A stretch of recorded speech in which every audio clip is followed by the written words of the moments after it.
Most people believe acceptance means giving up. The Buddha taught the opposite. Acceptance is not weakness, it is clarity. Close your eyes for a moment and notice this. Right now, something in your life is not the way you want it to be. It could be your finances, your relationships, your health, or simply the restlessness inside your mind. The Buddha did not ask us to deny this discomfort. He asked us to see it clearly, because suffering does not come from pain alone. It comes from resistance. We suffer not because things change, but because we demand that they should not. In Buddhist teaching, this resistance is called tanha, craving. The craving for things to be different. The craving for control. The craving for permanence in an impermanent world. Acceptance begins the moment we stop arguing with reality. This does not mean liking what is happening. It means stopping the inner war. The Buddha observed that when the mind says, "This should not be happening," suffering doubles. First, there is the pain of the situation. Then there is the pain of fighting it. Acceptance removes the second pain. Imagine holding a burning coal in your hand. Pain is inevitable, but squeezing it tighter, hoping it will change, and only burns you faster. Acceptance is opening the hand. The Buddha taught that life contains dukkha, dissatisfaction, not as a punishment, but as a truth. When we stop running from this truth, peace becomes possible. Acceptance is saying, this is what is present now, nothing more, nothing less. And in that honest acknowledgement, something inside you relaxes, breath slows, the mind softens, and wisdom begins to speak. In the next part, we will explore why resisting reality feels natural, and how the mind tricks us into believing control will save us. For now, simply sit with this thought. You don't need to fix your life to find peace. You need to stop fighting what already is. The mind resists acceptance because it believes resistance equals survival. From the moment we are born, the mind learns one rule. Control keeps me safe. So when life becomes uncertain, painful, or unfamiliar, the mind tightens its grip. It plans. It worries. It replays the past. It imagines the future. The Buddha observed this and taught something subtle but radical. The mind is not your enemy, but it is not your master either. Resistance feels active. Acceptance feels passive, and the ego is afraid of anything that feels like surrender. But acceptance is not surrender to suffering. It is surrender to truth. When the Buddha spoke of ignorance, avidya, he was not talking about lack of intelligence. He was talking about misunderstanding reality. We misunderstand life when we believe things should stay the same. People should behave as we expect. Emotions should obey our wishes, but everything that arises passes. This is anicca, impermanence. The mind resists acceptance because it wants guarantees in a world that offers none. So it says, if I don't accept this, maybe it will change. If I worry enough, I can prevent pain. If I hold on tighter, I won't lose.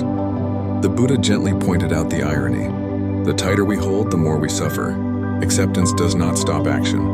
It stops illusion. When you accept reality as it is, you see clearly what can actually be done and what must be released. Think of muddy water. If you keep stirring it, it stays unclear.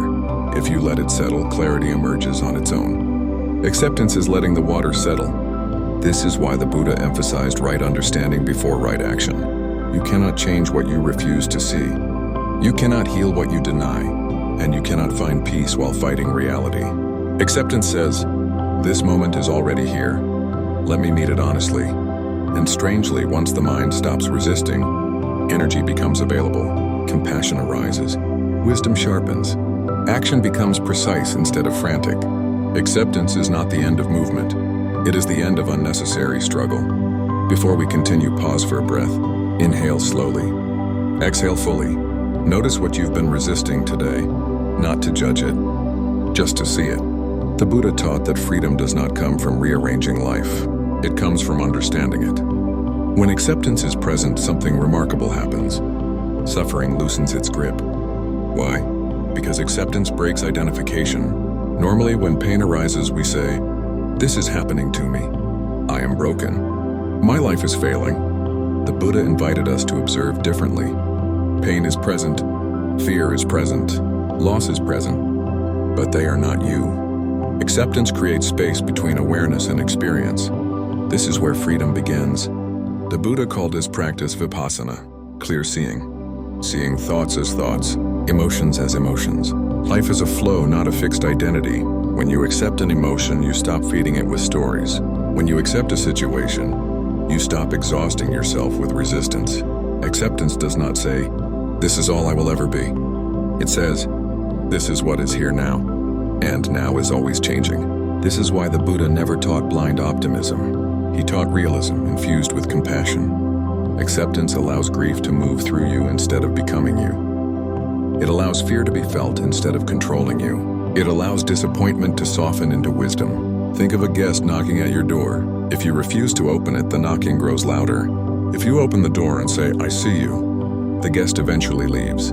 Emotions behave the same way. What we resist persists. What we accept transforms. The Buddha taught that clinging, upadana, is the chain that binds us. We cling to pleasure.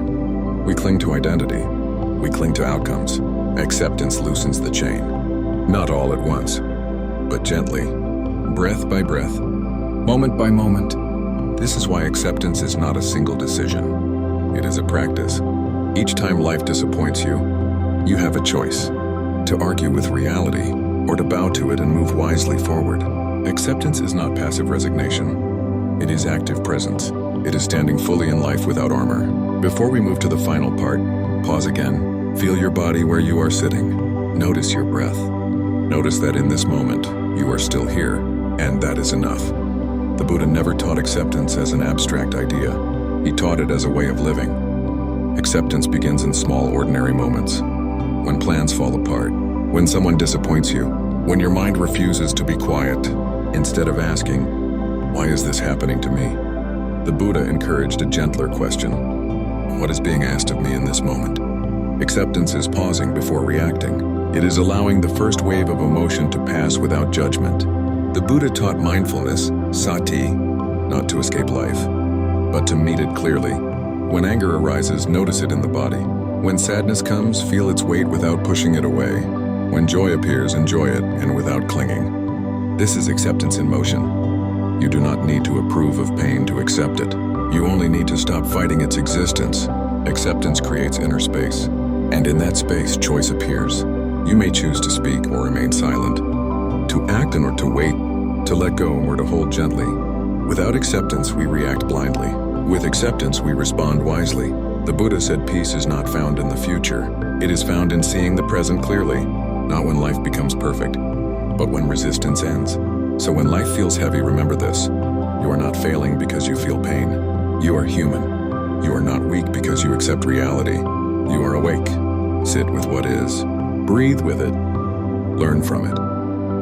And when the moment changes, as it always does, move forward lightly. Let this teaching stay with you today, not as words, but as a way of being. If this moment brought you even a little stillness, carry it with you. You don't need to force peace. You only need to stop resisting the present. The Buddha never separated acceptance from growth. This is important. Many people fear acceptance because they think it leads to stagnation. But the Buddha taught that real change begins only after acceptance. Why? Because denial wastes energy. Resistance blinds wisdom. Acceptance clears the ground. When you accept where you are, you finally see the path forward. The Buddha compared life to an arrow already lodged in the body. Arguing about who shot it, why it hurts, or whether it should be there does not remove the pain.